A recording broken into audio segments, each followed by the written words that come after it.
Jacking up a vehicle and replace wheel.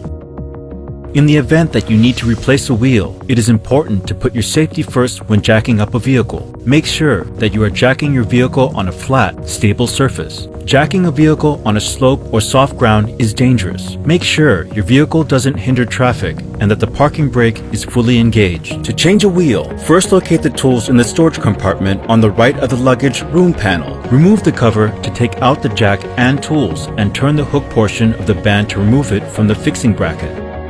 Next, retrieve the spare wheel with the spare wheel removal bar. To assemble these, tighten the joint bolts by hand or with the Phillips head screwdriver. Open the liftgate to take the spare wheel from its storage compartment. Insert the spare wheel removal bar into the hole in the spare wheel carrier and turn the jack handle counterclockwise. Make sure the spare wheel is resting on the ground completely and that there is enough space between the spare wheel carrier plate and the wheel. Place your fingers through the center of the disc and hold the tabs on the carrier plate. Stand the plate so that it's perpendicular to the disc wheel. Then remove it through the center of the wheel. Now, it's time to use a jack to raise the vehicle. Before doing so, make sure your jacking point is on a flat, level surface. Failure to position the jack in the right area could result in the slipping and injury. To raise a vehicle, insert the jack bar into the jack socket.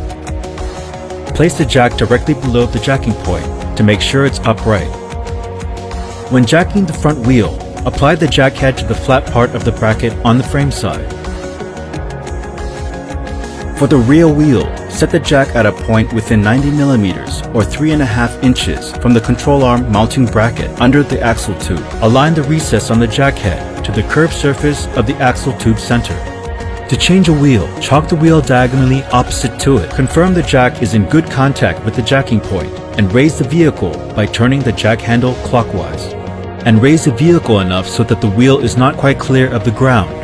Loosen the wheel nuts with the wheel nut wrench so that the wheel remains in a stable position. Then jack the vehicle so that the wheel clears the ground completely. Remove the loosened wheel nuts, then remove the wheel. For models with aluminum wheels, remove the wheel cover by pressing from the back side of the wheel. Before installing a wheel, check the disc wheel for deformations or cracks, the hub's disc wheel fitting surface for excessive wear, and the wheel bolts and nuts for thread damage. If any damage is found, check the other parts as well and replace them if found to be defective. If all is seen to be in good form, you can proceed with installation.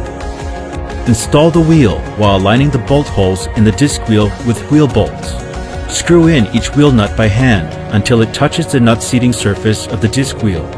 Then tighten all wheel nuts by hand until the wheel is firmly held in position. Face the tapered ends of the wheel nuts inward and turn the bleeder screw of the jack counterclockwise to slowly lower the vehicle. Tighten the wheel nuts in a diagonal sequence to each other.